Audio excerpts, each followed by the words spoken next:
In 1824, legendary fur trapper and mountain man Jim Bridger stumbled across the Great Salt Lake. He is credited as the first white man to glimpse its vast beauty. In honor of the 200th anniversary of this milestone, members of the American Mountain Men are retracing his path down the Bear River, using only the technology and tools available to Jim Bridger 200 years ago. So we're a group of beaver trappers that belong to an organization called the American Mountain Men.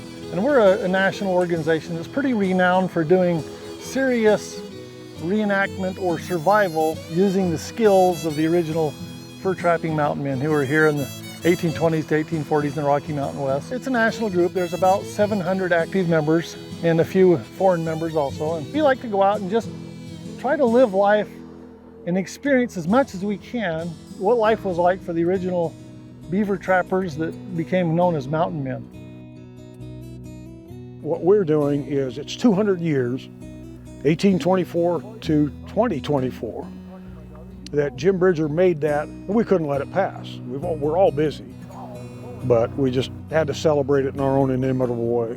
What we do know is that he made it to the Great Salt Lake, tasted the water, salty, looked out there at the vast ocean, inland ocean, and his only conclusion with the education he had or anybody else understanding of this territory, that was an arm of the Pacific Ocean. Well, within a year or two, the rest of the trappers had circumnavigated the lake and came back and said, nice try, but that's not the Pacific. It's a great big inland salt body of water.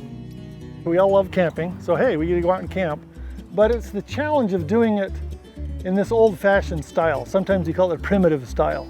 Trying to use the implements, the clothing, the types of food that they had, 200 years ago now. And it makes it a little bit more challenging, and with that challenge comes a reward of being able to go out and do that successfully.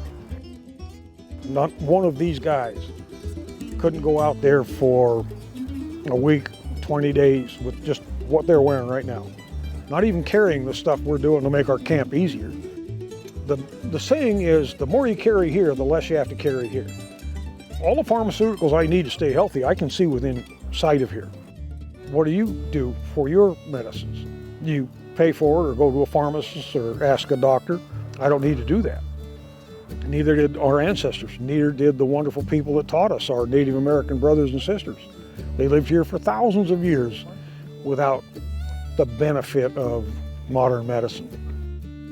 The last couple of days we've been doing this canoe trip, and that's a little bit different than if we did it on horseback or if we did it on our own back.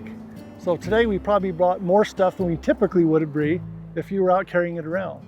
That's kind of the thing. How did our ancestors live and survive and thrive, as a matter of fact? That's what this is all about. We're out sharing our companionship and our knowledge.